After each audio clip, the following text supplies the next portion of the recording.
Saint Augustine on the Doctrine of Faith, Book 1, Chapter 35. The fulfillment and end of Scripture is the love of God and our neighbor. Of all then that has been said since we entered upon the discussion about things, this is the sum: that we should clearly understand that the fulfillment and the end of the law and of all Holy Scripture is the love of an object which is to be enjoyed, and the love of an object which can enjoy that other in fellowship with ourselves. For there is no need of a command that each man should love himself. The whole temporal dispensation for our salvation, therefore, was framed by the providence of God, that we might know this truth and be able to act upon it. And we ought to use that dispensation not with such love and delight as if it were a good to rest in, but with a transient feeling rather, such as we have towards the road, or carriages, or other things that are merely means. Perhaps some other comparison can be found that will more suitably express the idea that we are to love the things by which we are born only for the sake of that towards which we are born. Chapter 36. That interpretation of Scripture which builds us up in love is not perniciously deceptive nor mendacious, even though it be faulty. The interpreter, however, should be corrected.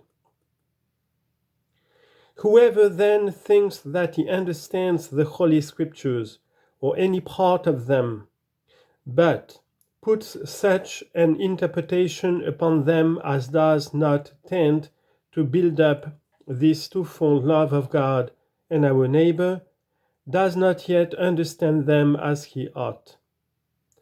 If, on the other hand, a man draws a meaning from them that may be used for the building up of love, even though he does not happen upon the precise meaning which the author whom he reads intended to express in that place, his error is not pernicious, and he is wholly clear from the charge of deception. For there is involved in deception the intention to say what is false. And we find plenty of people who intend to deceive, but nobody who wishes to be deceived. Since then, the man who knows practices deceit, and the ignorant man is practiced upon, it is quite clear that, in any particular case, the man who is deceived is a better man than he who deceives, seeing that it is better to suffer than to commit injustice. Now every man who lies commits an injustice. And if any man thinks that a lie is ever useful, he must think that injustice is sometimes useful. For no liar keeps faith in the matter about which he lies. He wishes, of course, that the man to whom he lies should place confidence in him, and yet he betrays his confidence by lying to him. Now, every man who breaks faith is unjust. Either then injustice is something useful, which is impossible, or a lie is never useful. Whoever takes another meaning out of Scripture than the writer intended goes astray, but not through any falsehood in Scripture. Nevertheless, as I was going to say, if his mistaken interpretation tends to build up love, which is the end of the commandment, he goes astray in much the same way as a man who, by mistake, quits the high road, but yet reaches through the fields the same place to which the road leads. He is to be corrected, however, and to be shown how much better it is not to quit the straight road, lest, If he get into a habit of going astray, he may sometimes take cross roads or even go in the wrong direction altogether.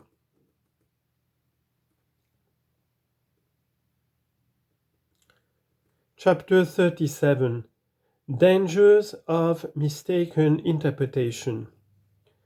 For if he takes up rashly a meaning which the author whom he is reading did not intend, he often falls in with other statements which he can't harmonize with this meaning. And if he admits that these statements are true and certain, then it follows that the meaning he had put upon the former passage can't be the true one. And so it comes to pass, one can hardly tell how, that, out of love for his own opinion, he begins to feel more angry with Scripture than he is with himself. And if he should once permit that evil to creep in, it will utterly destroy him.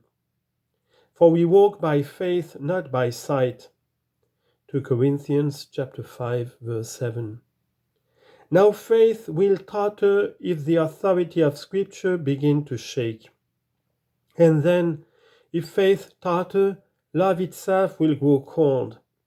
For if a man has fallen from faith, he must necessarily also fall from love, for he can't love what he does not believe to exist. But if he both believes and loves, then through good works and through diligent attention to the precepts of morality, he comes to hope also that he shall attain the object of his love. And so these are the three things to which all knowledge and all prophecy are subservient: faith, hope, love. Chapter 38. Love never fails. But sight shall displace faith, and hope shall be swallowed up in that perfect bliss which we shall come. Love, on the other hand, shall wax greater when these others fail. For if we love by faith that which as yet we see not, how much more shall we love it when we begin to see? And if we love by hope that which as yet we have not reached, how much more shall we love it when we reach it? For there is this great difference between things temporal and things eternal, that a temporal object is valued more before we possess it, and begins to prove worthless the moment we attain it, because it does not satisfy the soul, which has its only true and sure resting place in eternity. An eternal object, on the other hand, is loved with greater ardor when it is in possession than while it is still an object of desire, for no one in his longing for it can set a higher value on it than really belongs to it, so as to think it comparatively worthless when he finds it of less value than he thought. On the contrary, however high the value any man may set upon it, when he is on his way to possess it, he will find it, when it comes into his possession, of higher value still. Chapter 39. He who is mature in faith, hope, and love needs Scripture no longer. And thus a man who is resting upon faith, hope, and love, and who keeps a firm hold upon these, does not need the Scriptures except for the purpose of instructing others. Accordingly, many live without copies of the Scriptures, even in solitude, on the strength of these three graces. So that in their case, I think, the saying is already fulfilled. Whether there be prophecies, they shall fail. Whether there be tongues, they shall cease. Whether there be knowledge, it shall vanish away.